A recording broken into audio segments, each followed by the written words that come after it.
Hello, my name is Dylan. This is going to be the first video I make for Spring Creek Web Design, and it's a tutorial about how to set up a local web development environment.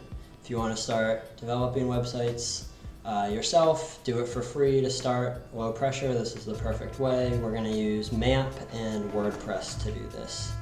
To start, we will download both of those.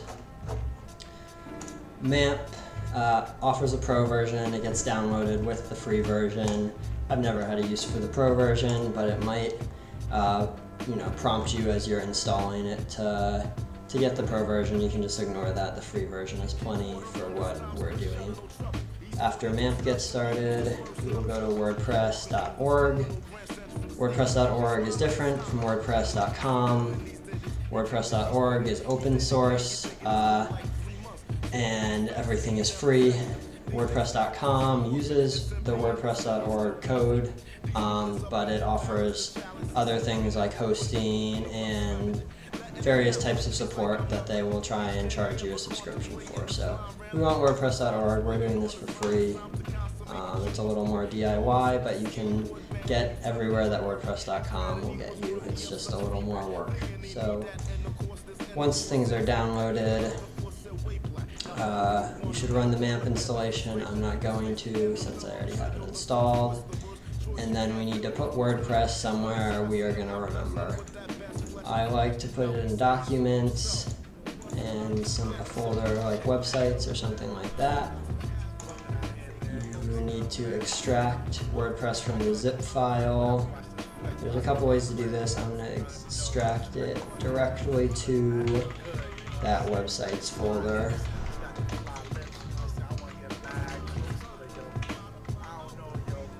Double check that worked. It did, got all of our files. So now we have WordPress in a place that we remember, and we have MAMP installed. So we're going to boot MAMP up, and we are going to point it at WordPress. I'm not sure what this is going to look like the first time you open it up, but get through all the MAMP Pro BS and Apache. The A is our web server, MySQL. The M is the database. The P stands for PHP, which is the coding language, and the M stands for Mac, which is not actually what we're using in this case. Find preferences, web server, and we gotta point it to our WordPress installation, which is in documents, websites, and we'll choose the folder that's one above the WordPress installation. It might be named something else depending on how you extracted this, but one above the WordPress installation. Okay. Let MAMP do its thing, reboot. Patience here, I've rushed this and had to reinstall because it got upset at me. So once that's all good, we don't need to worry about the cloud. I think that's a pro feature. We'll open our web start page. It's going to look like this. We can click my website, we'll see our WordPress installation. And if you get here, congratulations, you pointed MAMP at the WordPress installation correctly. If not, you're going to have to go make sure it's pointing at the right place. Now it wants our database information. We haven't made a database yet, so we'll go back to the start page, Tools, PHPMyAdmin, and hit New Database in the top left. Let's name this Example and create. Okay, looks like we've already got an example database, so we'll go YouTube example. Boom, got that. See that we have no tables yet, but all that we care about right now is having a user for it. So we can go to privileges, add a user account. I'm going to make it something simple. You should be a little more careful about what you do here and make sure you're writing this down. You're going to have to make another account, and it's easy to get the two confused when it's your first time. So that account is our database account. Write it down. I use a password manager. Find some way you're going to remember it, or a note or something. Once we have that, we are going to start the installation. Database, we use YouTube example. I did user, the password, localhost, and this table prefix can stay the same. Nice, that worked. Run the installation. Site title is not required, but I'll put example site. This username and password is going to be for the back end of your website.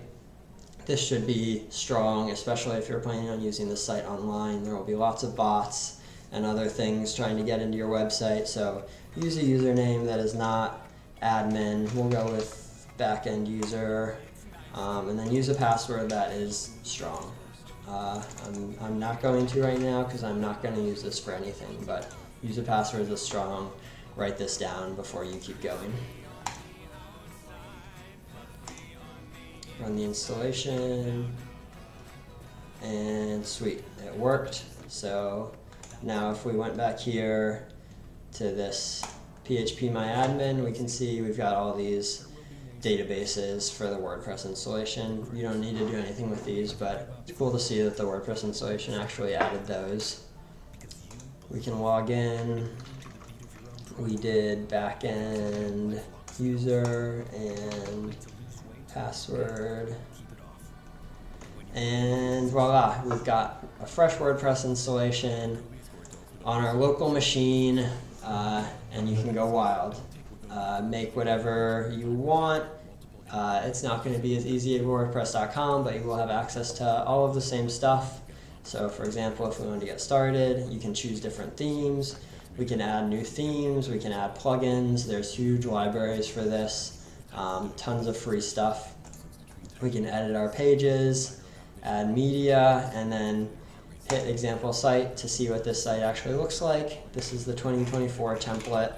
Already looks pretty good. You can add all of your own content. Once you've got a website you like, all you have to do is find a hosting provider. It's not going to be free, but that'll be a lot cheaper than using a website builder like Squarespace or WordPress.com.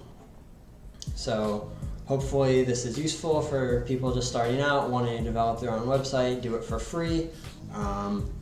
Like, comment, subscribe, that's what I say here, I guess, and there will be more videos to come soon. Thanks for watching.